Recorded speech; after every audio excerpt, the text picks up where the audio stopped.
আসসালামু আলাইকুম সবাইকে। আশা করছি সকলেই ভালো আছেন, সুস্থ আছেন। লেকচার 10-এ সবাইকে স্বাগত জানাচ্ছি।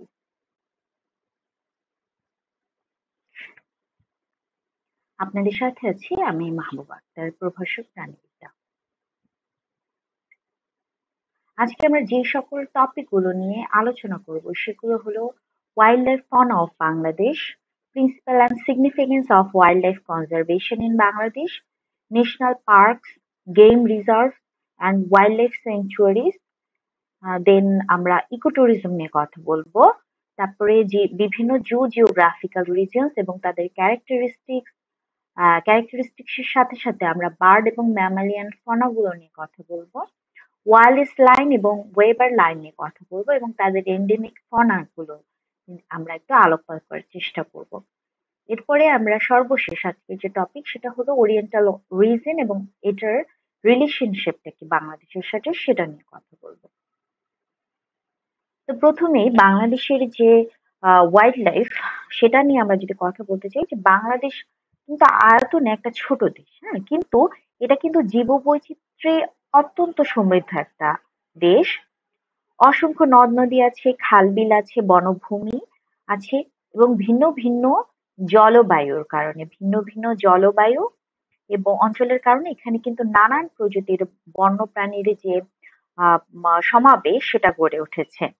কিন্তু দেখা যাচ্ছে কি যে মানুষের যে নানাবিধ কার্যক্রম সেটার কারণে কিন্তু হচ্ছে বাধাগ্রস্ত হচ্ছে আমাদের জীববৈচিত্র্য।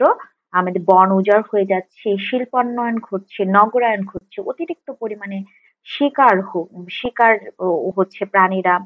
এরপরে দূষণ ঘটছে, জলবায়ু পরিবর্তনের কারণেও অনেক সময় জীববৈচিত্র্যগুলো ধীরে ধীরে হারিয়ে যাচ্ছে আমাদের কাছ থেকে, তাই না?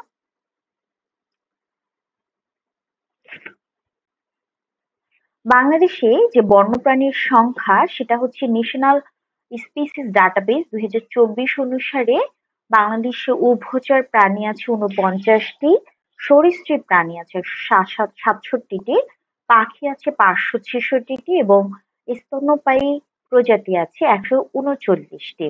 আর ফরেস্ট ডিপার্টমেন্টের 2017 সালের একটা তথ্য মতে স্তন্যপায়ী প্রাণী আছে 133, পাখি আছে 711, সরীসৃপ আছে 173, 64 প্রজাতির উভচর আছে।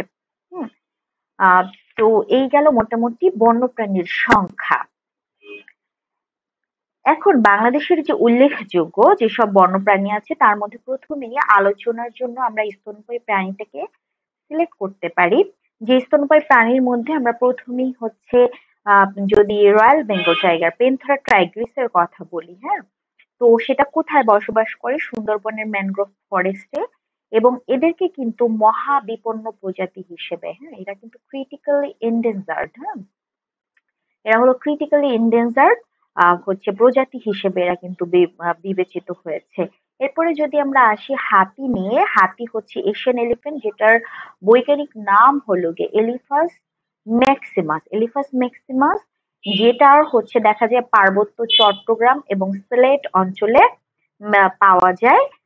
দেখা যায় এদেরকে আইইউসিএন এর হচ্ছে তথ্য অনুযায়ী এদের হচ্ছে এন্ডেঞ্জার্ড বা বিপন্ন প্রজাতি হিসেবে এদেরকে ধরা হয়।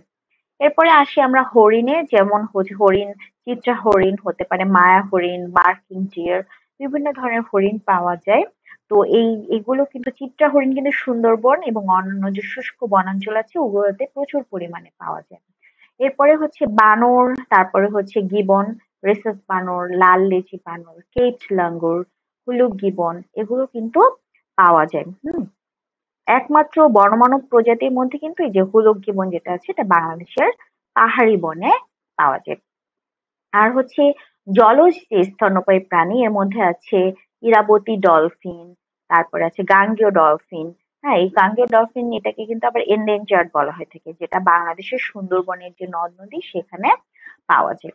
এছাড়া অন্যান্য যেসব বন্যপ্রাণী আছে যেমন হচ্ছে শিয়াল, শিয়াল, মেছো বিড়াল, বনবিড়াল, গন্ধগোকুল, সিভেট যেটা, তারপরে হচ্ছে ভোঁদড়, ওটার আছে, সজারু, বনই, ভালুক, এইগুলো হচ্ছে আবার কিন্তু এই ভালুকের মধ্যে হচ্ছে এশীয় কালো ভালুক এটা পাওয়া যায়। বাংলাদেশের যে হচ্ছে পাখিদের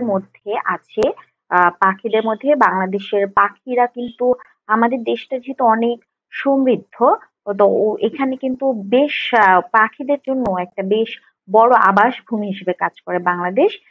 আর বিশেষ করে যে শীতকালে যে অসংখ্য পরিযায়ী পাখি আসে সাইবেরিয়া ও হিমালয়ের বিভিন্ন অঞ্চল থেকে, তখন দেশের হাওর বাওর ও জলাভূমিকে এরা হচ্ছে জীবন্ত করে তোলে অ্যাকচুয়ালি। তো হচ্ছে আবাসিক যে পাখিগুলো আছে তাদের মধ্যে আছে দোয়েল, যেমন হচ্ছে ওরিয়েন্টাল মেকপাই যেটাকে বলা হয় কোপসিকা সোলারিস। এছাড়া আছে কোকিল, এশিয়ান কোয়েল, আছে হচ্ছে গিয়া চড়ুই, প্যাসার ডোমেস্টিকাস, ঘুঘু আছে, হচ্ছে স্পাইরোপেলিয়া চাইনেন্সিস, যেটা হচ্ছে ঘুঘু স্পটেড ডগটা বেশি পাওয়া যায়। এরপর হচ্ছে মাছরাঙা, কমন কিংফিশার, আলসেডো অ্যাথিস, বক আছে, তারপরে সারস পাখি আছে, ঈগল আছে, চিল, বাজ পাখি আছে যে ফ্যালকো, টিন্নানকুলাস, ময়ূর আছে, বনমোরগ আছে, গ্যালাস গ্যালাস। তো আপনারা কিন্তু এখানে, আমি যদিও বৈজ্ঞানিক নামগুলো আপনারা দেখতে পাচ্ছেন, আপনাদেরকে আমি যে কন্টেন্টটা আলাদাভাবে যে একটা কন্টেন্ট প্রোভাইড করব, ওখানে সবকিছু পাবেন আসলে। এখানে দেখা যায় পাওয়ার পয়েন্ট যে স্লাইড, এখানে সবকিছু শো করা অনেক সময় সম্ভব হয় না, এই জন্য কিন্তু আমি আলাদাভাবে আপনাদের জন্য আরেকটু তথ্য সমৃদ্ধ কন্টেন্ট দেওয়ার চেষ্টা করছি। তো এই গেল আমাদের আবাসিক পাখি। এরপরে আসি আমাদের হচ্ছে পরিযায়ী পাখিদের মধ্যে, হ্যাঁ। তো পরিযায়ী পাখিদের কথা যদি বলি, সেক্ষেত্রে সরালি হাঁস যেটা আছে, নর্দার্ন পিনটেল, তারপর হচ্ছে বালি হাঁস, গাডওয়াল, বুনো হাঁস, নর্দার্ন সৌভিলার, গাংচিল, ব্ল্যাক হেডেড গাল, এগুলোর কথা আমরা হচ্ছে উল্লেখযোগ্য ভাবে বলতে পারি। এগুলো বাংলাদেশের পাখি সম্পর্কিত মোটামুটি আলোচনা। এবার আসি সরীসৃপ নিয়ে। বাংলাদেশের সরীসৃপের মধ্যে যে হচ্ছে অনেক ধরনের সরীসৃপ পাওয়া যায়, তার মধ্যে সাপ যেটা আছে এটা কিন্তু 82 প্রজাতির সাপ পাওয়া যায়। এর মধ্যে 28টা প্রজাতি আছে, যেটা এটা হচ্ছে বিষধর, হ্যাঁ। তো যেটা হচ্ছে কিং কোবরা আছে, হচ্ছে ওফিওফিগাস হান্না, যেটা হচ্ছে আইসিউনের ভিত্তিতে ভালনারেবল, হ্যাঁ। তারপরে হচ্ছে আপনার আছে লিস্ট কনসার্ন, যেটা হচ্ছে ইন্ডিয়ান কোবরা, এটা আছে। তারপরে হচ্ছে আছে রাসেল ভাইপার, হ্যাঁ।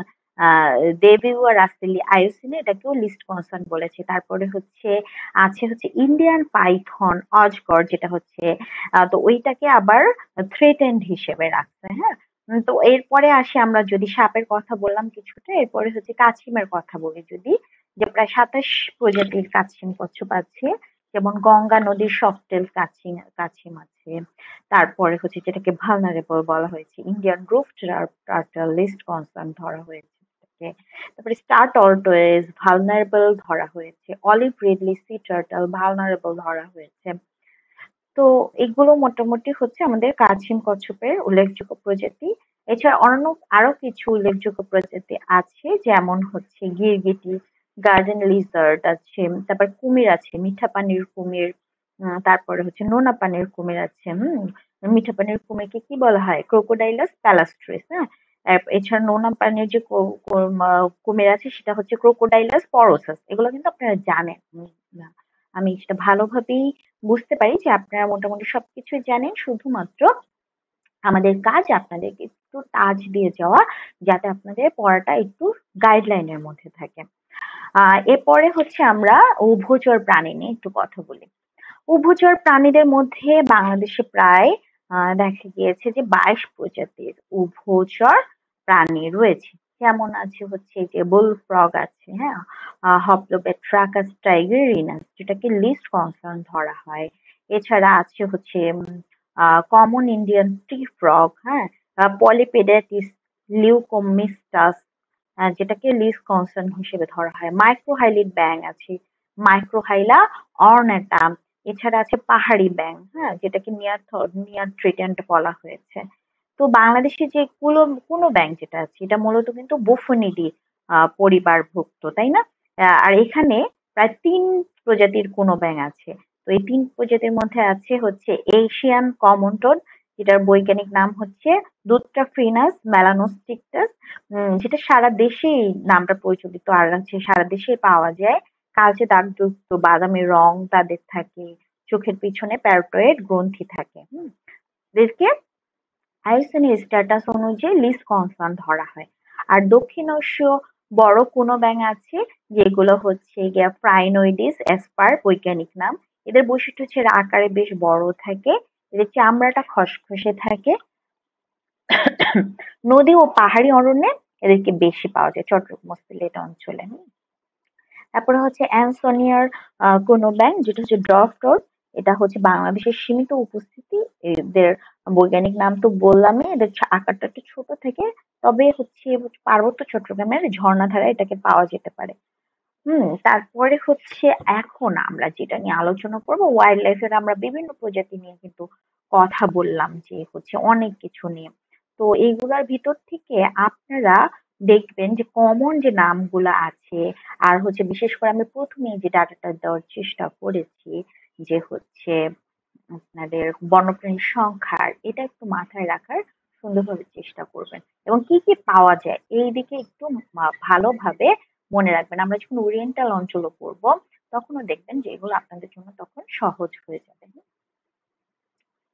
আচ্ছা, এরপরে আমরা যেটাতে আসবো সেটা হলো গিয়ে যে আমাদের বন্যপ্রাণী আইন, যেটা সংরক্ষণ ও নিরাপত্তা আইন, সেটা 2012 বন্যপ্রাণী সংরক্ষণ ও নিরাপত্তা আইন 2012।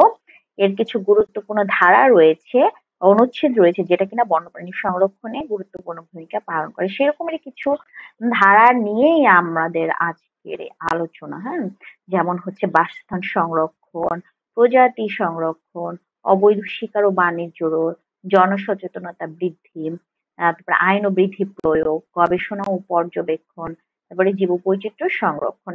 কিন্তু প্রথমে যে বাসস্থান সংরক্ষণের ব্যাপারে যখন আসে, যে প্রাকৃতিক আবাসস্থল যেমন বন, জলাভূমি, পাহাড় এগুলো সংরক্ষণ করতে হবে। এটা কত ধারায় আছে? এটা ধারা 20-এ আছে। হ্যাঁ, যে হচ্ছে রক্ষিত এলাকা কোড জোন, বাফার জোন ঘোষণার এই বিষয়ে যে ধারা আছে সেটা। এরপর হচ্ছে প্রজাতি সংরক্ষণের ক্ষেত্রে যে বিপন্ন বা বিলুপ্ত প্রজাতির সংরক্ষণ যেটা আছে সেটা হচ্ছে নিশ্চিত করতে হবে। সেটা হলো গিয়ে নিশ্চিত করতে হবে এবং প্রজনন ও সংখ্যা বৃদ্ধির সুযোগ সৃষ্টি করতে হবে। এটা আছে ধারা 7-এ। এরপরে আছে অবৈধ শিকার ও বাণিজ্য রোধ করতে হবে, লাইসেন্স ছাড়া শিকার বা বাণিজ্য নিষিদ্ধ করতে হবে, আইন লঙ্ঘনকারীকে কঠোর ব্যবস্থা নিতে হবে তার বিরুদ্ধে। এটা আছে ধারা 6-এও আছে, ধারা 12-তেও আছে। জনসচেতনতা বৃদ্ধির জন্য এক্সট্রা ভাবে ওরকমের কোনো ধারা নেই, তবে অনুচ্ছেদে আছে যে সাধারণ মানুষকে সচেতন করতে হবে, সংরক্ষণ কার্যক্রমে অংশগ্রহণে উৎসাহিত করতে হবে। তারপরে হচ্ছে যে আইন ও বিধি প্রয়োগ, আইন যথাযথভাবে প্রয়োগ ও লঙ্ঘনকারীর বিরুদ্ধে ব্যবস্থা নিতে হবে। এটা আছে ধারা 5। হ্যাঁ, তারপর দায়িত্ব কর্তব্য বিষয়। এরপরে হচ্ছে গবেষণা পর্যবেক্ষণের ক্ষেত্রে বন্যপ্রাণীর সংখ্যা, আচরণ, আবাসস্থল ও ঝুঁকি পর্যবেক্ষণ ও গবেষণা করতে হবে। এটা আছে ধারা 3-এ। তারপরে হচ্ছে জীববৈচিত্র্য সংরক্ষণ করতে হবে, সামগ্রিক জীববৈচিত্র্য রক্ষা করতে হবে, প্রতিটি প্রজাতি ও বাস্তুতন্ত্রের গুরুত্ব রক্ষা করতে হবে। এটা আছে ধারা 20-এ। তো মোটামুটি এগুলো হচ্ছে গুরুত্বপূর্ণ ধারাসমূহ, একটু দেখে নেবেন আপনাদের কাছে যে মানে নিজস্ব যে যদি কোনো আপনারা যে পড়েছেন তখনকার যদি বইয়ের বা হচ্ছে শীট থাকে ওইখান থেকে আরেকটু এটা একটু মিলিয়ে নেবেন এবং ভালোভাবে দেখে নেবেন। এরপরে আসি যে আমাদের বন্য প্রাণী সংরক্ষণের গুরুত্বগুলো কি কি। হ্যাঁ, তো গুরুত্ব কথা যদি বলি তখন হচ্ছে পৃথিবীর ভারসাম্য রক্ষা করতে সহায়তা হচ্ছে করে এই বন্যপ্রাণী সংরক্ষণের মাধ্যমে। পৃথিবীর ভারসাম্য রক্ষা করার জন্য আমাদের এই বন্যপ্রাণী সংরক্ষণ করা উচিত। যেমন হচ্ছে গিয়ে বন্যপ্রাণী বাস্তুতন্ত্রে হলো গিয়ে দেখা যায় গুরুত্বপূর্ণ কিন্তু ভূমিকা রাখে। যেমন হচ্ছে পরাগায়ন করানো, বীজ ছড়ানো, পোকামাকড় নিয়ন্ত্রণের ক্ষেত্রে খুব গুরুত্বপূর্ণ ভূমিকা পালন করে। তো এই বন্যপ্রাণীর অনুপস্থিতিতে কিন্তু পুরো বাস্তুতন্ত্রের যে ভারসাম্য সেটা কিন্তু বিঘ্নিত হবে। হ্যাঁ, তাহলে পৃথিবীর ভারসাম্য রক্ষায়। এরপরে যদি আমরা আসি যে স্বাস্থ্য রক্ষা করা, হ্যাঁ, পরিবেশের স্বাস্থ্য রক্ষা করা। তো এইটার ক্ষেত্রেও সুস্থ বন্যপ্রাণী পরিবেশের স্বাস্থ্য নির্দেশ করে। হ্যাঁ, যে যদি বন্যপ্রাণীর সংখ্যা কমে যায় বা শেষ হয়ে যায় তখন কিন্তু পরিবেশের যে অবনতি সেটা সূচিত হয়। মানে হচ্ছে এটা দেখা যায় যে কি ইন্ডিকেটর হিসেবে তখন কিন্তু কাজ করে।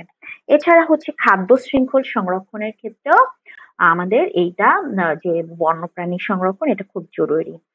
বন্যপ্রাণী খাদ্য শৃঙ্খলের তো অবশ্যই অংশ বিশেষ, কোনো প্রজাতির বিলুপ্ত খাদ্য শৃঙ্খলায় প্রভাব ফেলে এবং অন্যান্য প্রজাতিতে অস্তিত্বকে ঝুঁকিতে ফেলে। এরপরে হচ্ছে জলবায়ু পরিবর্তন মোকাবেলা করার জন্য জলবায়ু পরিবর্তন মোকাবেলা করার জন্য বনভূমি এবং বন্যপ্রাণী যে আছে এটা কার্বন শোষণে কিন্তু গুরুত্বপূর্ণ ভূমিকা পালন করে। তারপরে হচ্ছে জলবায়ু পরিবর্তন মোকাবেলা সহজ হয়ে যায়। হ্যাঁ, মোটামুটি এগুলো। তারপরে এছাড়াও আছে যে অর্থনৈতিক গুরুত্ব, যে ইকো ট্যুরিজম। হ্যাঁ, ইকো ট্যুরিজমের যে বিষয়টা আছে, বন্যপ্রাণী সংরক্ষণ এই ইকো ট্যুরিজমকে কিন্তু উৎসাহিত করে। যেমন যে সুন্দরবনের বাঘ পর্যটকদের আকর্ষণ করে, স্থানীয় অর্থনীতিতে অবদান রাখতেও সহায়তা করে, তাই না? এরপরে আছে যে হচ্ছে কালচারাল এবং ইথিক্যাল ভ্যালু, সাংস্কৃতিক এবং নৈতিক গুরুত্ব আছে, গবেষণা ও শিক্ষার ক্ষেত্রে গুরুত্ব আছে, এছাড়া প্রাকৃতিক সম্পদ সংরক্ষণেও গুরুত্ব আছে। তাহলে হচ্ছে বন্যপ্রাণী জীববিজ্ঞানীদের গবেষকদের জন্য গুরুত্বপূর্ণ গবেষণার বিষয়। শিক্ষার্থীরা কি করে, জীববৈচিত্র্য সম্পর্কে শেখার একটা সুযোগ পায়। হ্যাঁ, আর এছাড়া যে সাংস্কৃতিক, যে অনেক বন্যপ্রাণী সংস্কৃতি এবং ঐতিহ্যের অংশ, নৈতিকভাবে আমাদের এদেরকে সুরক্ষা করা কিন্তু দরকার। আর হচ্ছে প্রাকৃতিক সম্পদ সংরক্ষণের ক্ষেত্রে যে বন্যপ্রাণী সংরক্ষণের মাধ্যমে বন, যে জলাশয় আছে ও প্রাণী যেগুলো আছে সংরক্ষিত হয়, এটি মানবজাতির জীবন ধারণের জন্য কিন্তু অপরিহার্য একটা বিষয়। তো আমরা হচ্ছে বন্যপ্রাণীর নীতি সম্পর্কে, কিছু নীতি সম্পর্কে আজকে জানলাম। পাশাপাশি আমরা কিন্তু যে বন্যপ্রাণী সংরক্ষণের গুরুত্ব সম্পর্কে জানলাম, যে নীতির মধ্যে কি কি গুরুত্বপূর্ণ ছিল, যে বাসস্থান সংরক্ষণ করতে হবে, প্রজাতি সংরক্ষণ করতে হবে, অবৈধ শিকার এবং বাণিজ্য রোধ করতে হবে, জনসচেতনতা বৃদ্ধি করতে হবে, আইন বিধি প্রয়োগ করতে হবে, গবেষণা এবং পর্যবেক্ষণের ক্ষেত্রে কিভাবে এই নীতিটা কাজ করবে, তারপরে জীব বৈচিত্র্য সংরক্ষণের জন্য আলাদা নীতি রয়েছে। আর হচ্ছে বন্যপ্রাণী সংরক্ষণের গুরুত্বের মধ্যে আছে যে পৃথিবীর ভারসাম্য রক্ষার ক্ষেত্রে, পরিবেশের স্বাস্থ্য রক্ষার ক্ষেত্রে, খাদ্য শৃঙ্খল সংরক্ষণের ক্ষেত্রে, জলবায়ু পরিবর্তন মোকাবিলার ক্ষেত্রে, এরপরে অর্থনৈতিক গুরুত্ব আছে, সাংস্কৃতিক ও নৈতিক গুরুত্বের ক্ষেত্রে, গবেষণা ও শিক্ষাগত গুরুত্বের ক্ষেত্রে, প্রাকৃতিক সম্পদ সংরক্ষণের ক্ষেত্রে এইসব কাজে লাগবে আর কি।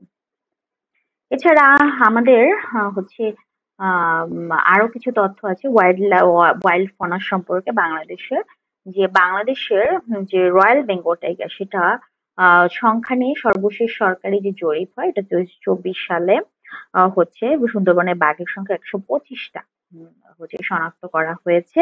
তো এই ২০১৮ সালের জরিপে কিন্তু এই সংখ্যা ছিল কতটা? সংখ্যা ছিল ১১৪টা। আর হচ্ছে যেটা কিনা ২০২৪ সালে ৯.৬৫% বৃদ্ধি পেয়েছে।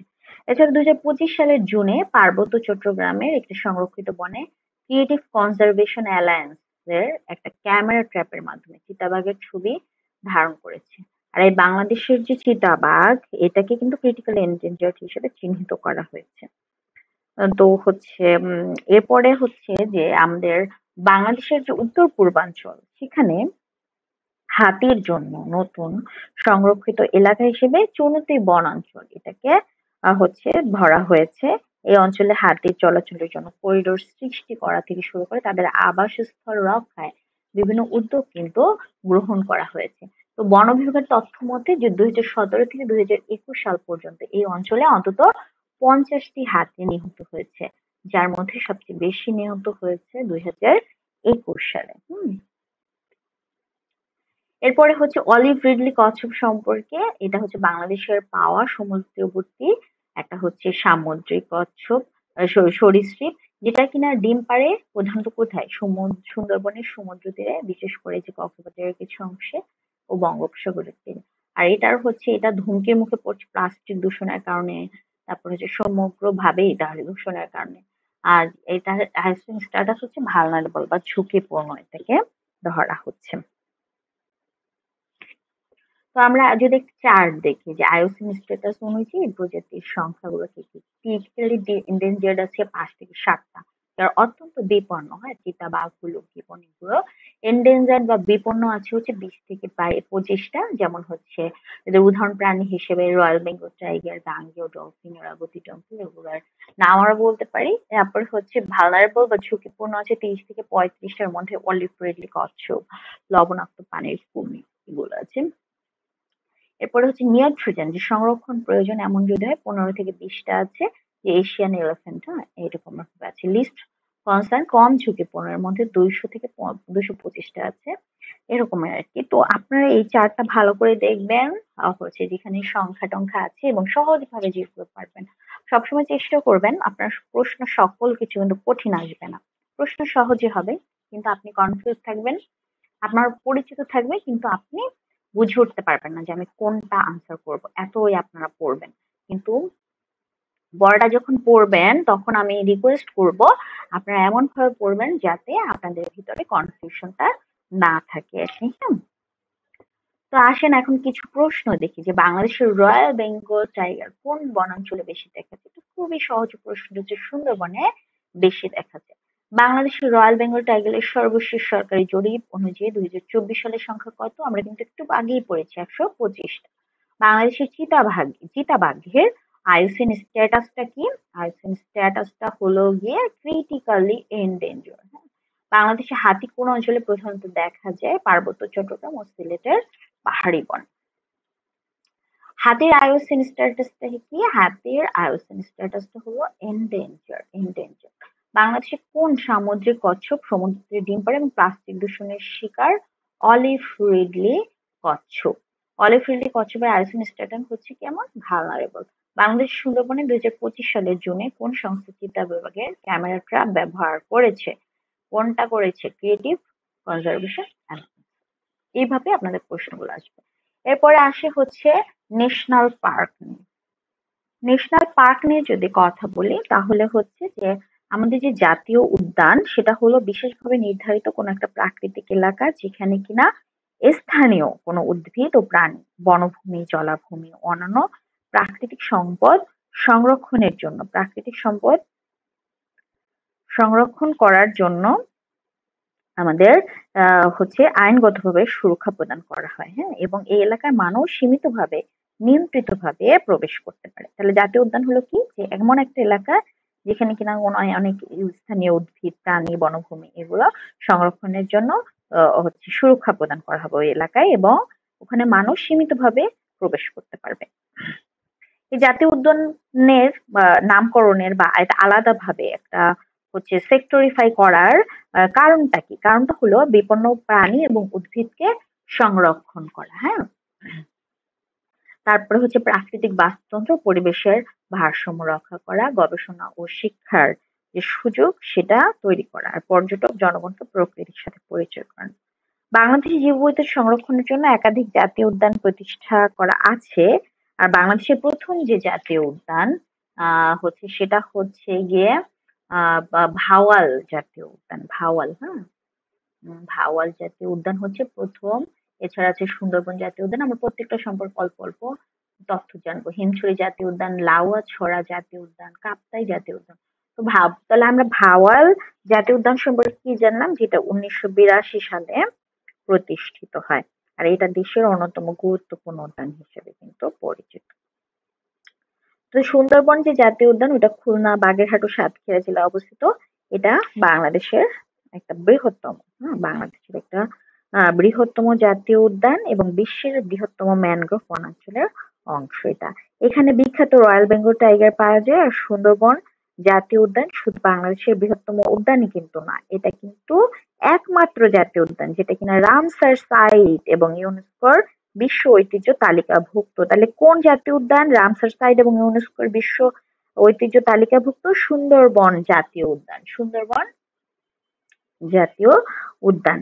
এরপরে হচ্ছে হিমছড়ি জাতীয় উদ্যান, এটা কক্সবাজারে অবস্থিত। এর মূল আকর্ষণ হলো প্রাকৃতিক ঝর্ণা ও সমুদ্র সৈকতের অপরূপ সৌন্দর্য। আর অন্যদিকে যে লাউয়াছড়া জাতীয় উদ্যান সেটা কিন্তু মৌলভীবাজার জেলায় অবস্থিত, এবং এটা বিশেষভাবে পরিচিত হলো বিরল প্রাণী হুলক গিবন সংরক্ষণের জন্য। এরপরে আছে কাপ্তাই জাতীয় উদ্যান, রাঙামাটি জেলায় এটা অবস্থিত। আর মধুপুর জাতীয় উদ্যান যেটা হচ্ছে টাঙ্গাইল ও ময়মনসিংহ অঞ্চলে বিস্তৃত। মধুপুর উদ্যান মূলত শাল গাছ দ্বারা সমৃদ্ধ থাকে। এছাড়া আছে হচ্ছে আমাদের মধুপুর জাতীয় উদ্যানের কথা তো বললামই। এছাড়া আছে বাংলাদেশের উত্তর পূর্বাঞ্চলে অবস্থিত সাঙ্গু মাতামুহুরী জাতীয় উদ্যান। এর অনন্য জীববৈচিত্র্যের জন্য এটা সুপরিচিত। এছাড়া সীতাকুণ্ড, ইকো পার্ক ও জাতীয় উদ্যান চট্টগ্রাম জেলার জীববৈচিত্র্য রক্ষায় গুরুত্বপূর্ণ ভূমিকা রাখে। আর এই যে বাংলাদেশের সকল যে জাতীয় উদ্যান কথাগুলো বললাম যে ১৯টা জাতীয় উদ্যান, এগুলো কিন্তু পরিবেশ, বন ও জলবায়ু পরিবর্তন মন্ত্রণালয়ের অধীনে। হুম, বাংলাদেশের যে ১৯টা জাতীয় উদ্যান রয়েছে তার মধ্যে আমরা যে গুরুত্বপূর্ণ কিছু জাতীয় উদ্যান সম্পর্কে দেখলাম, যেমন হচ্ছে ভাওয়াল জাতীয় উদ্যান, সুন্দরবন জাতীয় উদ্যান, হিমছড়ি জাতীয় উদ্যান যেখানে কিনা প্রাকৃতিক ঝর্ণা রয়েছে। এছাড়া আছে লাউয়াছড়া জাতীয় উদ্যান মৌলভীবাজারে। এছাড়া আছে হচ্ছে কাপ্তাই জাতীয় উদ্যান। তারপরে আমরা দেখলাম মধুপুর জাতীয় উদ্যান সম্পর্কে। এছাড়া সাঙ্গু মাতামুহুরী জাতীয় উদ্যান এবং সীতাকুণ্ড ইকো পার্ক সম্পর্কে।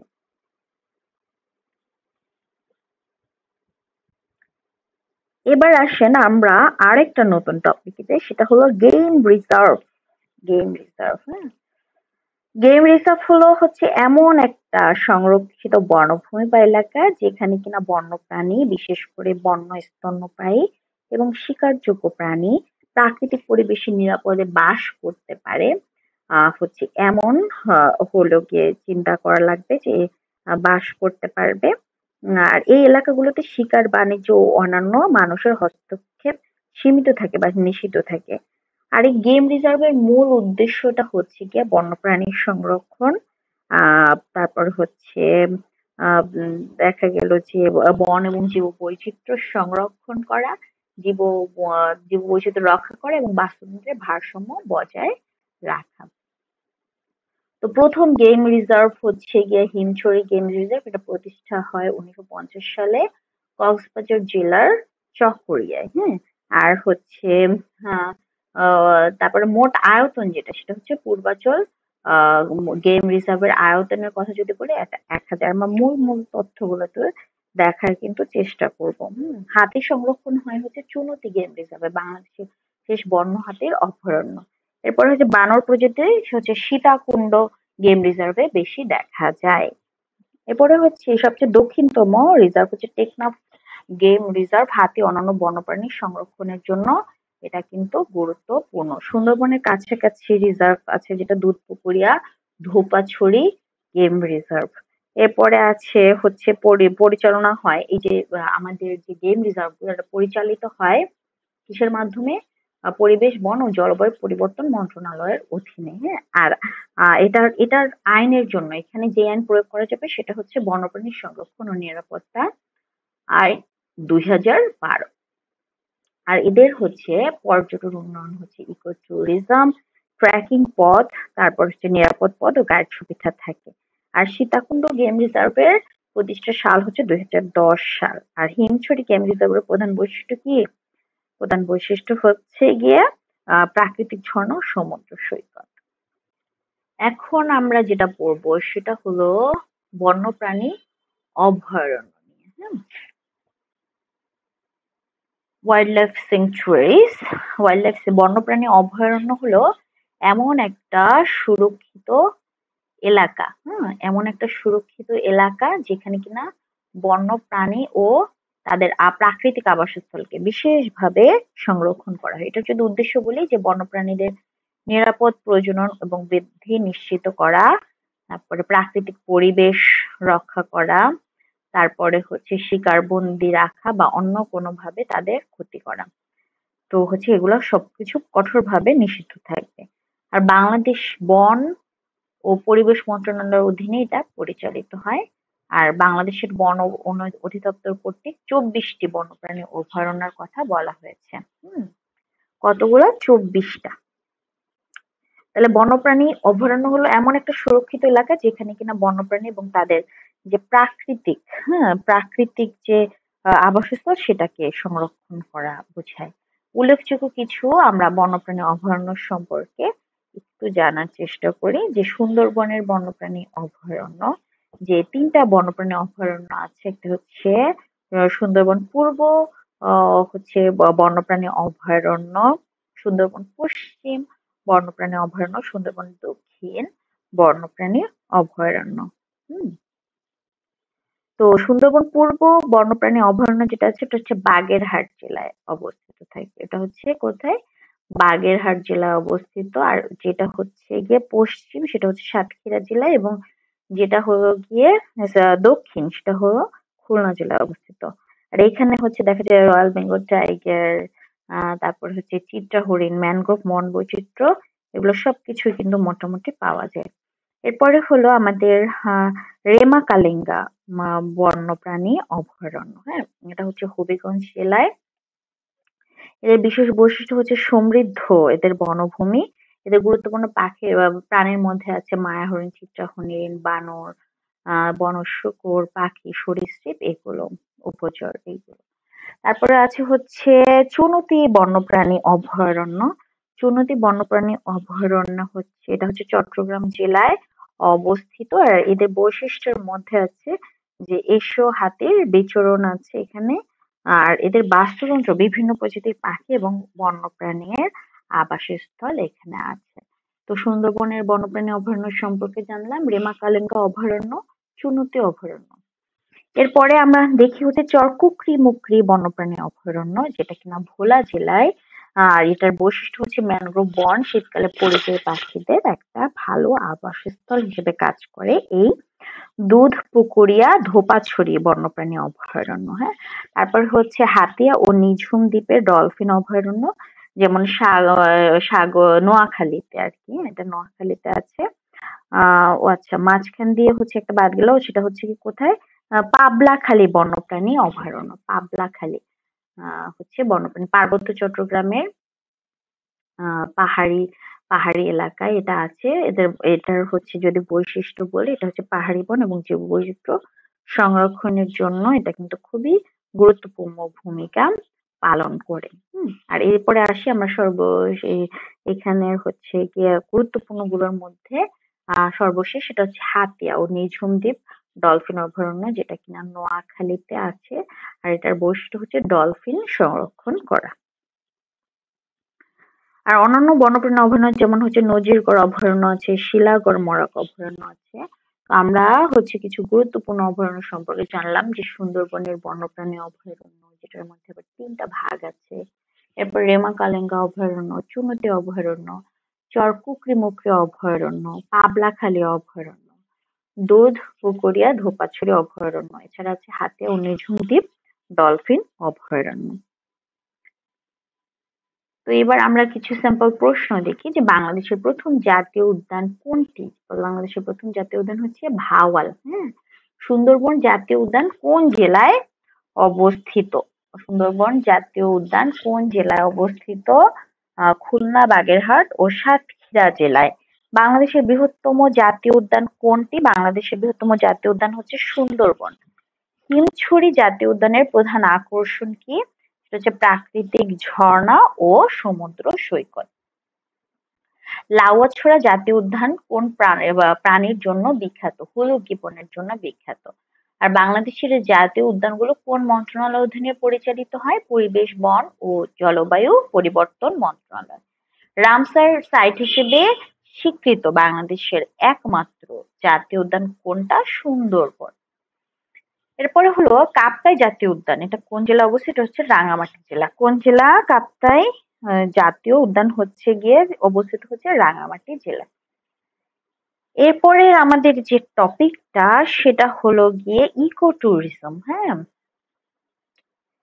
ইকো ট্যুরিজম হলো এমন একটা বিষয় যেটা হলো প্রাকৃতিক পরিবেশ এবং স্থানীয় সংস্কৃতিকে সংরক্ষণ করে এবং পর্যটকদের কাছে পরিচয় করানোর এমন একটা পদ্ধতি, যেখানে কিনা সাস্টেইনেবল বা দীর্ঘমেয়াদে ওই পরিবেশটা কি হবে? টেকসই হবে। এটি পর্যটন এবং পরিবেশ সংরক্ষণকে সমন্বয় করে এবং স্থানীয় কমিউনিটির অর্থনৈতিক উন্নয়নেও সহায়তা করে থাকে। আর হচ্ছে আমাদের বাংলাদেশের ইকো ট্যুরিজমের যদি প্রসপেক্টস বলি, তাহলে হচ্ছে বাংলাদেশের প্রাকৃতিক যে ল্যান্ডস্কেপ এটা কিন্তু খুবই সমৃদ্ধ। যেমন হচ্ছে আমাদের উঁচু পাহাড় আছে, নদী ঝর্ণা আছে, সুন্দরবনের ম্যানগ্রোভ ফরেস্টও আছে, হ্রদ আছে, সমুদ্র সৈকত আছে, মানে একটা ডাইভার্সিফাইড, হ্যাঁ, একটা ইকো ট্যুরিজমের সম্ভাবনার ক্ষেত্রে।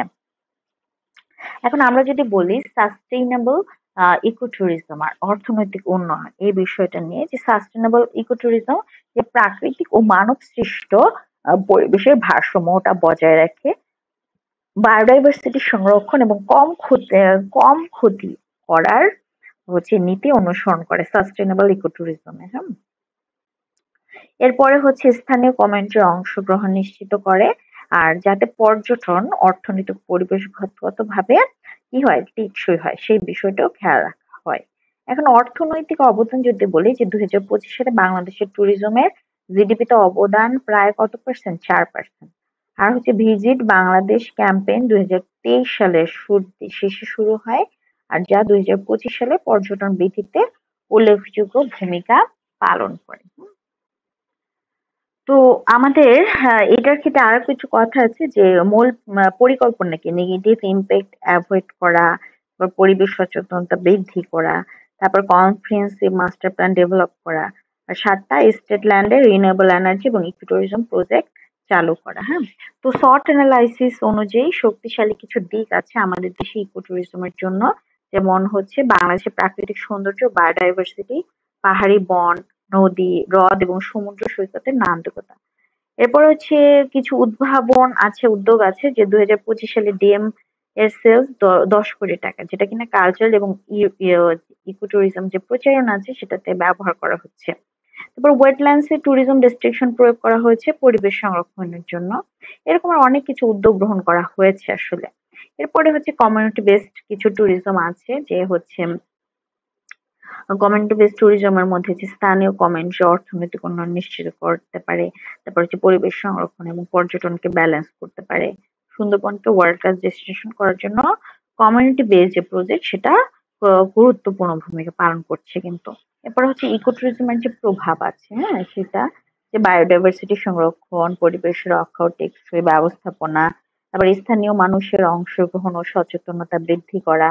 এরপর 2025 সালে পর্যটন ইন্ডাস্ট্রি ব্যাপক কিন্তু সুযোগ আসছে, যে দ্রুত অর্থনৈতিক বৃদ্ধি, তারপর রেসিলিয়েন্স, সাস্টেনেবল ট্যুরিজমে বিনিয়োগ আকৃষ্ট করা। এরপর ডিজিটাল ইনোভেশন সাস্টেনেবল ট্যুরিজমকে কিন্তু আরো কি করছে, প্রসারিত করছে। এরপর সুন্দরবনে কনজারভেশন কার্যক্রম, যেমন গাইডেড বোট ট্যুরস ইমপ্রুভমেন্ট করা হয়েছে। এবং ট্যুরিজম ইন্ডাস্ট্রির যে যদি আমরা বর্তমান স্ট্যাটাসটা বলি, তাহলে সেটা গ্রোয়িং এবং রেভিনিউ পার্সপেক্টিভে প্রসপেক্টফুলি আছে। আর পর্যটন শিল্প সম্প্রসারণে প্রাকৃতিক সম্পদ এবং ঐতিহ্যের গুরুত্ব কিন্তু অপরিসীম। তো এখন আমরা কিছু প্রশ্ন দেখি, যে ইকো ট্যুরিজমের মূল লক্ষ্যটা কি? মূল লক্ষ্য হলো প্রাকৃতিক পরিবেশ এবং স্থানীয় সংস্কৃতি সংরক্ষণ করা এবং পর্যটকদের পরিচয় করিয়ে দেওয়া, হ্যাঁ, যে কিভাবে সাস্টেইনেবল ট্যুরিজম করা যায়। তারপর বাংলাদেশ ইকো ট্যুরিজমের প্রসপেক্টস এর মধ্যে কোনটা সঠিক নয়। হ্যাঁ, অনেক কিছু, যেমন উঁচু পাহাড়, নদী, ঝর্ণা, সুন্দরবনের ম্যানগ্রোভ বন, রাস্তাঘাট ও শিল্প এলাকা। তো এই প্রসপেক্টস এর মধ্যে রাস্তাঘাট ও শিল্প এলাকা এটা কিন্তু পড়ে না। তারপরে সাস্টেইনেবল ইকো ট্যুরিজম কিভাবে কাজ করে? এটা কাজ করে প্রাকৃতিক ও মানব সৃষ্ট পরিবেশের ভারসাম্যটা বজায় রেখে বায়োডাইভার্সিটি সংরক্ষণ করে। আর 2025 সালে বাংলাদেশের ট্যুরিজম জিডিপিতে অবদান কত? অবদান 4%। এই গেল আমাদের ইকো ট্যুরিজম সম্পর্কিত কথাবার্তা।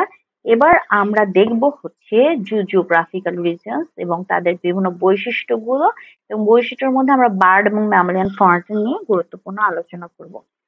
এই প্রাণী ভূগোলীয় যে অঞ্চল আছে, সেটা বলতে আমরা কি বুঝি? এটা হলো পৃথিবীর এমন একটা অঞ্চলকে বোঝায়। এমন অঞ্চল হলো পৃথিবীর এমন একটা নির্দিষ্ট অঞ্চল, যেখানে নির্দিষ্ট প্রাণী জগৎ, বিশেষ করে পাখি ও স্তন্যপায়ী প্রাণীর বন্টনটা লক্ষ্য করা যায়। হ্যাঁ, এই অঞ্চলগুলোর বিভাজন মূলত বিভিন্ন ভৌগোলিক বাধার মাধ্যমে হয়, যেমন পর্বতমালা, সাগর, নদী, মরুভূমি আর ভূ আকৃতির উপর ভিত্তি করে করা হয়।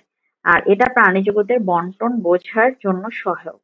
হ্যাঁ, তারপরে পিএস স্কেলটার পাখির বন্টনের উপর ভিত্তি করে 6টা প্রধান অঞ্চল চিহ্নিত করেন, যা পরে আলফ্রেড রাসেল ওয়ালেস উনি আবার কি করেন? উনি আবার 1876 সালে প্রাণী জগতের উপরে আরো পরিমার্জন করেন। প্রধান যে প্রাণী ভূগোলীয় অঞ্চলগুলো আছে, সেগুলো হলো গিয়ে আপনার প্যালিয়ার্কটিক অঞ্চল, তারপর নেআর্কটিক অঞ্চল, নিউট্রপিক্যাল অঞ্চল, ইথিওপিয়ান অঞ্চল বা অ্যাফ্রোট্রপিক্যাল অঞ্চল, এরপরে আছে ওরিয়েন্টাল অঞ্চল, অস্ট্রেলিয়ান অঞ্চল। কি কি বললাম? পেলিয়ার্ক অঞ্চল, নিয়ার্কটিক অঞ্চল, নিউ ট্রপিক্যাল অঞ্চল, ইথিওপিয়ান অঞ্চল, ওরিয়েন্টাল অঞ্চল এবং অস্ট্রেলিয়ান অঞ্চল। তো সর্বপ্রথমে আসছে পেলিয়ার্ক অঞ্চল নিয়ে।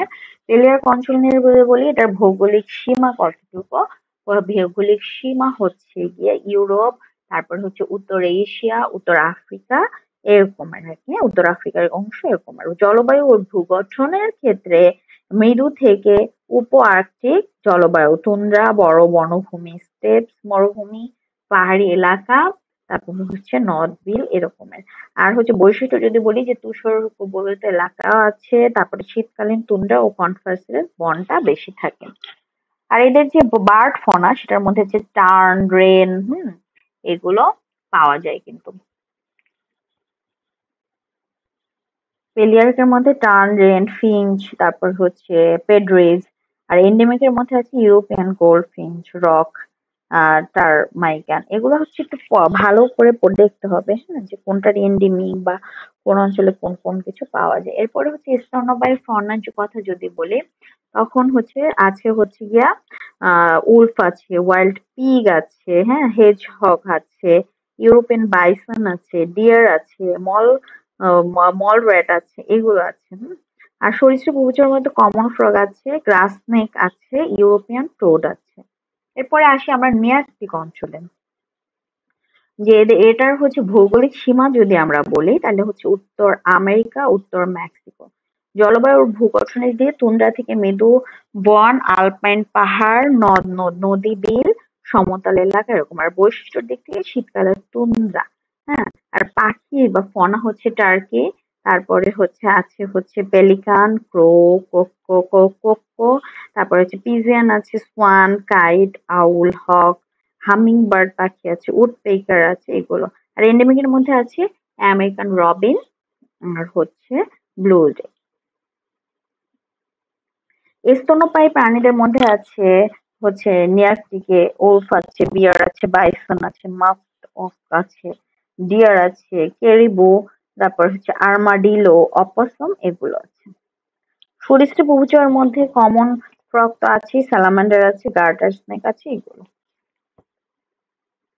এখন দেখি যে হচ্ছে নিউ ট্রপিক অঞ্চল নিয়ে আমরা একটু কথা বলি। নিউ ট্রপিক অঞ্চল নিয়ে যদি কথা বলি, তাহলে হচ্ছে দক্ষিণ ও মধ্য আমেরিকা, আর হচ্ছে ক্যারিবিয়ান দ্বীপপুঞ্জ, হ্যাঁ। তারপরে হচ্ছে এদের যদি আমরা বলি জলবায়ু ভূগঠন, উষ্ণ ও আর্দ্র ঘনবর্ষণ বন, আন্দিজ পাহাড়, নদী ও জলাভূমি, এগুলো আছে। আর বৈশিষ্ট্যর মধ্যে পৃথিবীর অন্যতম জীববৈচিত্র্যময় এলাকা, রঙিন ও বৈচিত্র্যময় পাখি আছে। আর এদের যদি পাখির কথা বলি, কি কি ফনা, ম্যাকাও, তারপরে হচ্ছে দেখা যায় টুকান, তারপরে হামিং বার্ড, প্যারট, কেচুচাল, এগুলো আছে। আর স্তন্যপায়ীদের মধ্যে হচ্ছে opossum, sloth, armadillo, American tapir, spider monkey আছে, লামা আছে। ওর সরীসৃপদের মধ্যে আছে পয়জন ডার্ট ফ্রগ আছে, অ্যানাকোন্ডা আছে, কাইম্যান আছে। এরপরে যদি আমরা বলি ইথিওপিয়ান অঞ্চল, ইথিওপিয়ান অঞ্চলের মধ্যে আফ্রিকার সাহারা মরুভূমির দক্ষিণ এবং মাদাগাস্কার নিয়ে। এদের হচ্ছে উষ্ণ আর্দ্র হচ্ছে জলবায়ু, তারপর হচ্ছে সাভানা তৃণভূমি, বৃষ্টি বন, মরুভূমি এরকমের থাকে। আর বৈশিষ্ট্যের ক্ষেত্রে আফ্রিকান সাভানা ও ট্রপিক্যাল বন, বিশাল স্তন্যপায়ী প্রাণী এদের পাওয়া যায়। পাখি ফনা, সেটার মধ্যে আছে হচ্ছে গিয়ে অস্ট্রিক আছে, তারপর সেক্রেটারি বার্ড আছে, হর্নবিল আছে, ভালচার আছে। আর এদের এন্ডেমিকের মধ্যে আছে সোমালি অস্ট্রিক। স্তন্যপায়ী ফনার মধ্যে আছে জেব্রা, তারপরে হচ্ছে গরিলা, এন্টিলপ আছে, লিওপার্ড আছে, টু হর্ন রাইনোসরস আছে, হিপোপোটামাস আছে, লেমুর আছে, লায়ন, সিংহ আছে, জিরাফ আছে, শিম্পাঞ্জি আছে, বেবুন আছে। আর এন্ডেমিকের মধ্যে আর্টভক আছে, আফ্রিকার ওয়াইল্ড ডগ আছে, এগুলো। আর হচ্ছে সরীসৃপ আর উভচরের মধ্যে হচ্ছে নীল ক্রোকোডাইল, তারপরে আফ্রিকান বুলফ্রগ, তারপরে আছে মনিটর লিজার্ড, এগুলো। এরপরে যে অঞ্চলটা খুবই গুরুত্বপূর্ণ একটা অঞ্চল, এর ভৌগোলিক সীমা যদি বলি, যেটা হচ্ছে ভারতীয় উপমহাদেশের দক্ষিণ পূর্ব এশিয়া এরকমের আছে। আর এদের জলবায়ু আর্দ্র ও গরম, বিশাল বৃষ্টি বন থেকে ম্যানগ্রোভ, তারপরে নদ নদী আছে। বৈশিষ্ট্য হচ্ছে বায়োডাইভার্সিটি হটস্পট, বহু জলাভূমি ও নদী আছে। অরণ্য প্রধান এরা। ওরিয়েন্টাল অঞ্চল।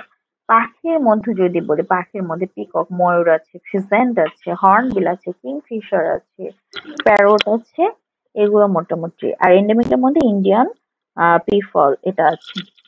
আর স্তন্যপায়ীদের মধ্যে হচ্ছে টাইগার আছে, তারপরে হচ্ছে ভারতীয় হাতি আছে, রাইনোসরস আছে, কমন ট্রিসিউ, তারপরে হচ্ছে ভাল্লুক আছে। হ্যাঁ, এরপরে সরীসৃপের মধ্যে আছে king cobra, monitor Lizaad, common Indian frog, এগুলো। বাংলাদেশ কিন্তু এই যে ওরিয়েন্টাল অঞ্চলটার মধ্যেই বিস্তৃত আছে। এরপরে হচ্ছে অস্ট্রেলিয়ান অঞ্চল। অস্ট্রেলিয়ান অঞ্চলের মধ্যে এই যে নিউজিল্যান্ড, নিউ গিনি, হ্যাঁ, এগুলো আছে। তারপরে হচ্ছে গিয়ে দেখা যায় যে এদের সাথে আহ জলবায়ু যদি বলে, আর্দ্র থেকে শুষ্ক জলবায়ু, বিচ্ছিন্ন দ্বীপ উপমহাদেশ হওয়ায় প্রাণী বৈচিত্র্য খুব বেশি। আর এদের বৈশিষ্ট্য যেটা সেটা হচ্ছে মার্সুপিয়াল প্রাণী প্রধান থাকে, যেমন ক্যাঙ্গারু, কোয়ালা, এগুলো থেকে প্লাটিপাস, উইচিডোনার মতো মনোট্রিম প্রাণী এদের পাওয়া যায়। উষ্ণ এবং আর্দ্র বন, সাভানা এবং মরুভূমি এলাকা এদের হচ্ছে বৈশিষ্ট্য। এখন যদি পাখি ফোনার কথা বলি, যেমন কেশওয়ারি পাখি, ইমু, তারপরে হচ্ছে কুকাবুরা, প্যারোট, তারপর ফেরিওয়েন, এই যে পাখিগুলো আছে এগুলো পাওয়া যায়। এন্ডেমিকের মধ্যে আছে অস্ট্রেলিয়ান ম্যাকপাই, সুপার ব্লাইভার, এগুলো। তারপরে হচ্ছে স্তন্যপায়ী ফনার মধ্যে আছে ক্যাঙ্গারু, কোয়ালা, তারপরে হচ্ছে ওয়ালাবি, তাসমানিয়ান ডেভিল, ওম্বেট, এগুলো। তারপরে হচ্ছে সরীসৃপ আর উভচর ফনার মধ্যে আছে eastern water dragon, Australian free fork, তারপরে হচ্ছে কার্পেট পাইথন, এগুলো। আর বিশেষ এন্ডেমিকের মধ্যে আছে হচ্ছে প্লাটিপাস, তারপরে হচ্ছে একদিনা, অ্যাচিডোনা, যেটা হচ্ছে মনোট্রিম দিন দেয়া যেসব স্তন্যপায়ী, দুইটা প্লাটিপাস আর হচ্ছে এচিডোনা। তারপরে হচ্ছে কুইল টেলেড ম্যাসকল, যেটা হচ্ছে ডেসিউরাসাস, তাসমানিয়ান টাইগার, যেটা বর্তমানে বিলুপ্ত আছে। এই যে আমাদের ওরিয়েন্টাল অঞ্চলের অবস্থান। হ্যাঁ, আর পাঁচ ছয়টা যে হচ্ছে এই যে নিয়ার্কটিক আছে, তারপরে হচ্ছে এই যে পেলিয়ার্কটিক আছে, নিউট্রপিক্যাল, হ্যাঁ এখানে, তারপরে হচ্ছে আমাদের আফ্রিকান, হ্যাঁ, তারপরে হচ্ছে অস্ট্রেলিয়ান, আর হচ্ছে এই যে ওরিয়েন্টাল, এই যে টোটাল ছয়টা জিওগ্রাফিক্যাল অঞ্চল। পেলেক্টর অঞ্চলের বৈশিষ্ট্য কোনটা? পেলেক্টর মৃদু থেকে উপ আর্কটিক জলবায়ু, হ্যাঁ, তারপর তুন্ড্রা এবং কনফারেসিয়াস বন। তারপর হচ্ছে কোন অঞ্চলে আমেরিকান রবিন এবং ব্লু জে এন্ডেমিক পাখি হিসেবে পাওয়া যায়? সেটা হচ্ছে নিয়ার্কটিক অঞ্চলে। নিউট্রপিক্যাল অঞ্চলের প্রধান বৈশিষ্ট্য কোনটি? পৃথিবীর অন্যতম বৈচিত্র্যময় এলাকা, ঘন বর্ষণ বন। আফ্রিকার ইথিওপিয়ান অঞ্চলের এন্ডেমিক স্তন্যপায়ী কোনটি? ম্যাগাসি লেমুর। ওরিয়েন্টাল অঞ্চলের প্রধান এন্ডেমিক স্তন্যপায়ী কোনটা? সেটা হচ্ছে ক্লাউডেড লিওপার্ড। অস্ট্রেলিয়ান অঞ্চলের বিশেষ এন্ডেমিক প্রাণী কোনটা? সেটা হচ্ছে প্লাটিপাস। এরপরে হচ্ছে ওয়ালেসিয়া রিজনের পূর্ব সীমারেখা কোন লাইন দ্বারা চিহ্নিত হয়? এটা হচ্ছে ওয়েবার্স লাইন দ্বারা। কোন অঞ্চলে কেশওয়ারি এবং ইমু দেখা যায়? এটা হচ্ছে অস্ট্রেলিয়ান অঞ্চলে। এরপরে আমরা হচ্ছে ওয়ালেস লাইন নিয়ে একটু কথা বলবো, যে ওয়ালেস লাইনটা কি এবং হচ্ছে এটার হলো গিয়ে প্রকাশক কে। সর্বপ্রথম যদি বলি যে আলফ্রেড রাসেল ওয়ালেস হচ্ছে এটার প্রকাশক, উনি একজন ব্রিটিশ জীববিজ্ঞানী। তারপরে হচ্ছে এটার অবস্থান হলো গিয়ে ইন্দোনেশিয়ান দ্বীপপুঞ্জ, হ্যাঁ, দক্ষিণ পূর্ব এশিয়া এই অঞ্চলে। আর এদের ভৌগোলিক সীমা হচ্ছে উত্তর থেকে দক্ষিণ দিকে হচ্ছে লোমবক স্ট্রেইট আছে, আর বালি ও লোমবক দ্বীপের মাঝখানে যেটা, আর হচ্ছে উত্তর পশ্চিম থেকে দক্ষিণ পূর্ব, হ্যাঁ, এটা হচ্ছে মাকাসার স্ট্রেইট, বোর্নিও এবং সুলাওয়াসি দ্বীপের মধ্যে। এদের যে ভূতাত্ত্বিক যে অবস্থান সেটা হচ্ছে উভয় পাশে গভীর সমুদ্র, যা কিনা বরফ যুগেও কোনো স্থায়ী ভূস্রোত তৈরি হয়নি। আর এর ফলে এশিয়ান এবং অস্ট্রেলিয়ান প্রাণী দীর্ঘ সময় ধরে পৃথকভাবে কিন্তু আস্তে আস্তে বিবর্তিত হয়ে গেছে। এরপরে হচ্ছে এই লাইনের গুরুত্বটা কি? আমরা যদি বলি লাইনের গুরুত্ব হচ্ছে প্রাণী জগতের স্পষ্ট পার্থক্য এটার মাধ্যমে দেখা যায়। যেমন পশ্চিমে হচ্ছে এশিয়ান অংশে যেটা সেটা হচ্ছে বাঘ, হাতি, বানর, ময়না, এগুলো দেখা যায়। আর পূর্বে যেটা অস্ট্রেলিয়ান অঞ্চল, সেখানে কিন্তু মানে ক্যাঙ্গারু, তারপর হচ্ছে কোয়ালা, ডিঙ্গো, কাকাতুয়া, এগুলো দেখা যায়। এরপরে হচ্ছে আমরা যদি দেখি ওয়েবার লাইন, ম্যাক্স ওয়েবার 1904 সালে, এটার অবস্থান হচ্ছে ওয়ালেস লাইনের পূর্বে পূর্বে আর হচ্ছে ইন্দোনেশিয়ান দ্বীপপুঞ্জ। তো এদের যে ভৌগোলিক সীমা এটা হচ্ছে উত্তর থেকে দক্ষিণ টাইমর দ্বীপ পর্যন্ত। আর হচ্ছে পূর্বের অংশ নির্ধারিত হয় হলো গিয়ে যে সেই অঞ্চল যেখানে অস্ট্রেলিয়ান প্রাণীর ঘনত্ব কমতে শুরু করে। আর লাইনটা হচ্ছে ওয়ালেসিয়া রিজনের পূর্ব সীমা কিন্তু নির্দেশ করে। এটা ভূতাত্ত্বিক যদি অবস্থানের কারণ বলি যে জায়গার হলো গিয়ে জলবায়ু, সমুদ্রের গভীরতা এবং প্রাচীন ভূসেতুর অনুপস্থিতির কারণে। আর অস্ট্রেলিয়ান প্রাণীর যে সংখ্যা এবং এশিয়ান প্রাণীর উপস্থিতিটা বৃদ্ধি পায়। লাইনের গুরুত্বের কথা যদি বলি যে ওয়ালেসিয়া রিজনের পূর্ব অংশে এশিয়ান ও অস্ট্রেলিয়ান প্রাণীর সংমিশ্রণ দেখা যায়। এন্ডেমিক প্রাণী এবং উভচর চিহ্নিত করতে সহায়ক ভূমিকা পালন করে। তাহলে ওয়েবার লাইন এবং হচ্ছে গিয়ে ওয়ালেসিয়া লাইনের কিন্তু দেখা যায় লাইনের যে গুরুত্ব সেখানেও কিন্তু পার্থক্য আছে। কিছু এন্ডেমিক ফনা আছে এখানে যদিও। এরপরে হচ্ছে এন্ডেমিক প্রাণী। এন্ডেমিক প্রাণী হচ্ছে এমন প্রাণী যারা হচ্ছে আচ্ছা তার আগে একটু ওয়ালেস লাইনের হচ্ছে অবস্থানটা একটু ম্যাপে আমরা দেখে নেব সুন্দর করে যে ওয়ালেস লাইন এটা আর হচ্ছে ওয়েবার্স লাইন এবং ওয়ালেস লাইন দুইটাই এই ম্যাপটাতে আছে কিন্তু হ্যাঁ। এরপরে হচ্ছে এন্ডেমিক ফনা কি? এন্ডেমিক প্রাণী হলো এমন একটা প্রাণী যেটা কিনা পৃথিবীর একটা নির্দিষ্ট অঞ্চলে কেবলমাত্র পাওয়া যাবে এবং অন্য কোথাও সেটা স্বাভাবিকভাবে দেখা যাবে না। হ্যাঁ? তারপর হচ্ছে এর গুরুত্ব যদি বলি এটা হচ্ছে স্থানীয় বাসস্থান ও জীববৈচিত্র্য বোঝার জন্য খুব গুরুত্বপূর্ণ। আর এন্ডেমিক প্রজাতি সাধারণত বিপন্নতার ঝুঁকিতে থাকে কারণ তাদের আবাসস্থলটা কি সীমিত। ওয়ালেসিয়া রিজনের উদাহরণ হিসেবে যদি বলি যে হচ্ছে কমোডো ড্রাগন, বাবিরুসা, অ্যানোয়া, তারপর হচ্ছে টার্সিয়ার এগুলো। তো এটার যদি বৈশিষ্ট্য বলি এন্ডেমিক ফনা যে ওয়ালেস লাইনের পূর্বে অবস্থিত। এখানে এশিয়ান অস্ট্রেলিয়ান উভয় ধরনের প্রাণীর সংমিশ্রণ দেখা যায়। তারপরে হচ্ছে ওয়ালেস লাইনের হচ্ছে গিয়ে এন্ডেমিক প্রাণী যেটা পশ্চিম পাশে এশিয়ান অংশ ওখানে আছে বাঘ, হাতি, বানর, ময়না। আর পূর্ব পাশ যেটা সেটা হচ্ছে ক্যাঙ্গারু আছে, কোয়ালা আছে, ডিঙ্গো আছে, অস্ট্রেলিয়ান পাখি আছে, সরীসৃপ আছে আর বিভিন্ন ধরনের। ওয়ালেস লাইন কিন্তু উভয় অঞ্চলের প্রাণীজগৎকে কিন্তু স্পষ্টভাবে বিভাজিত করে। আর ওয়েবাস লাইনের এন্ডেমিক প্রাণী যেটা আছে সেটা কিন্তু নিউগিনি। তারপর হচ্ছে অনেক অনন্য পাখি যেমন এমফিবিয়ান্স বার্ডস এগুলো পাওয়া যায়। হুম। তো কিছু প্রশ্ন যদি দেখি যে ওয়ালেস লাইনকে প্রবর্তন করেছিলেন কি Alfred Russel Wallace. Wallace line কোথায় অবস্থিত? ওয়ালেস লাইন হচ্ছে গিয়ে অবস্থিত হচ্ছে ইন্দোনেশিয়ান দ্বীপপুঞ্জ। ওয়ালেস লাইনের পশ্চিম পাশে কোন প্রাণী পাওয়া যায়? বাঘ। এখানে অপশন গুলোর ভিতরে বাঘ। ওয়ালেস লাইনের পূর্ব পাশে কোন প্রাণী পাওয়া যায়? কাকাতুয়া। হ্যাঁ। তারপর হচ্ছে ওয়ালেসিয়া রিজন কোন লাইনের পূর্বে অবস্থিত? ওয়ালেস লাইনের পূর্বে অবস্থিত। আর ওয়ালেসিয়া রিজনের উদাহরণ এন্ডেমিক প্রাণী হচ্ছে বাবিরুসা। আর হচ্ছে কমোডো ড্রাগন কোন দ্বীপের এন্ডেমিক প্রাণী? কমোডো দ্বীপের। ওয়েবার ল্যান্ডস্কেপ অবস্থান করে ম্যাক্স ওয়েবার। ওয়েল আমাদের এবারে যে টপিক সেটা হলো ওরিয়েন্টাল অঞ্চল। হ্যাঁ, ওরিয়েন্টাল অঞ্চল হলো এই যে পৃথিবীর আমরা একটু আগে যে ছয়টা জিও জিওগ্রাফিক্যাল রিয়মস বা রিজিয়ন সম্পর্কে পড়েছি সেগুলোর মধ্যে কিন্তু একটা হলো এই ওরিয়েন্টাল অঞ্চল।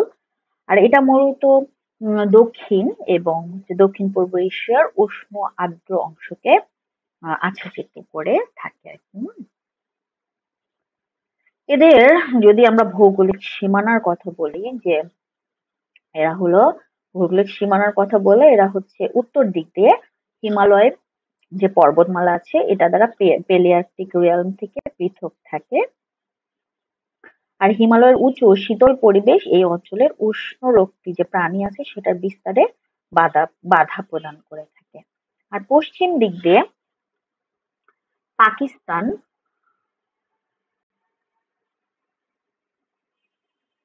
ও ভারতের যে পশ্চিম অঞ্চল আছে ইথিওপিয়া রিলম থেকে এটা হচ্ছে পৃথক থাকে।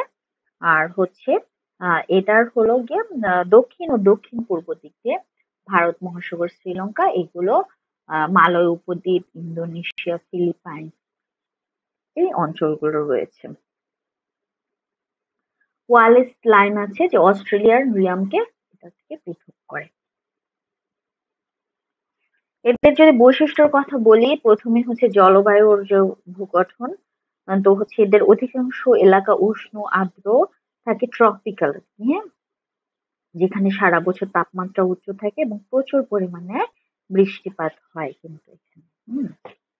তারপরে বিশেষত মৌসুমী বায়ুর প্রভাবে এদের হচ্ছে বৃষ্টিপাতটা বেশি হয়ে থাকে।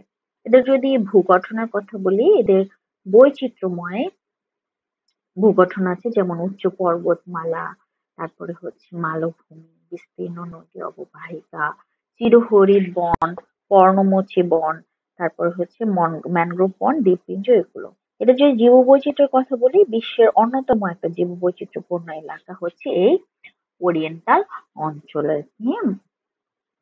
এখানে প্রচুর পরিমাণে এন্ডেমিক বা একমাত্রিক প্রজাতি দেখা যায়, যেটা কিন্তু অন্য কোনো অঞ্চলে কিন্তু পাওয়া ওরকম ভাবে যাবে না, তাকেই কিন্তু এন্ডেমিক বলা হয়ে থাকে। আমরা একটু আগে এটা সম্পর্কে জেনেছি।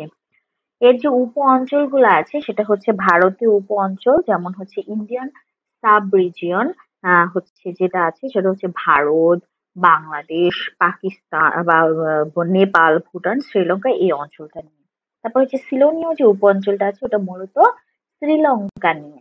তারপরে ইন্দো চীনা যে উপ অঞ্চলটা হচ্ছে ওটা হচ্ছে দক্ষিণ চীন, Myanmar, Thailand, Laos, Cambodia, Vietnam, এটা নিয়ে। আর ইন্দো মালয়ের যেটা আছে, ইন্দো মালয় বা মালয় উপঅঞ্চল, মালয়েশিয়া, ইন্দোনেশিয়া, ফিলিপাইন্স, এগুলো নয়। তাহলে উপ অঞ্চল আছে এরকম 4টা উপ অঞ্চল: ভারতীয় উপ অঞ্চল, সিলোনীয় উপ অঞ্চল, ইন্দো চীনা উপ অঞ্চল, ইন্দো মালয় বা মালয় উপ অঞ্চল।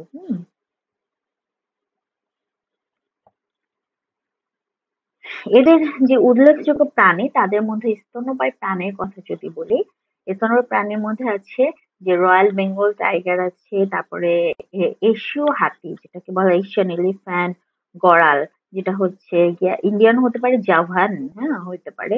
তারপরে হচ্ছে হুলুক গিবন আছে, হুলুক গিবন। এরপর হচ্ছে ওরাং ওটাং আছে, ওরাং ওটান। তারপর হচ্ছে বানর আছে, বানর জাতীয় বিভিন্ন প্রজাতি আছে, হরিণ আছে, শিয়াল আছে, এগুলো। আর পাখির কথা যদি বলি, যে ময়ূর আছে, বনমোরগ, তারপর হচ্ছে সারস, হ্যাঁ, সারস পাখি। এরপরে আছে মাছরাঙা, এরপরে আছে হর্নবিল, শকুন, এগুলো এখানে পাওয়া যায়। এছাড়া হচ্ছে সরীসৃপের কথা বললে, যে সরীসৃপের মধ্যে সাপের কথা যদি আমরা বলি, কোংড়া, গোখরা, তারপর হচ্ছে কিং কোবরা, ঘড়িয়াল, অজগর, হ্যাঁ, উড়ুক্কু যে সাপ আছে সেগুলো এখানে পাওয়া যায়। তারপরে হচ্ছে দেখা যায় অন্যান্য যে সরীসৃপ আছে, এছাড়া আর হচ্ছে এমফিবিয়ান বা উভচর আছে, যে বিভিন্ন প্রজাতির ব্যাঙ, স্যালামেন্ডার এখানে পাওয়া যায় কিন্তু। এছাড়া মাছ আছে, বিভিন্ন প্রজাতির মাছ, হ্যাঁ, যেমন হচ্ছে এই যে কার্প, তারপরে কাতলা, শিং, মাগুর, বোয়াল, এইসব আছে এই ওরিয়েন্টাল অঞ্চলে। এখন এই ওরিয়েন্টাল অঞ্চলের সাথে বাংলাদেশের সম্পর্কটা কি? হ্যাঁ, বাংলাদেশ হলো অ্যাকচুয়ালি এই ওরিয়েন্টাল অঞ্চলের ভারতীয় উপ অঞ্চলের কিন্তু একটা অংশ। যে উপ অঞ্চলকে আমরা 4টা শিখে আসলাম একটু আগে, সেটারই একটা হলো গিয়ে এই বাংলাদেশ। তো এর ফলে দেশের যে ভৌগোলিক পরিবেশ এবং জীববৈচিত্র্যে এই অঞ্চলের যে বৈশিষ্ট্য সেটা সুস্পষ্ট ভাবেই কিন্তু প্রতিফলিত হয়।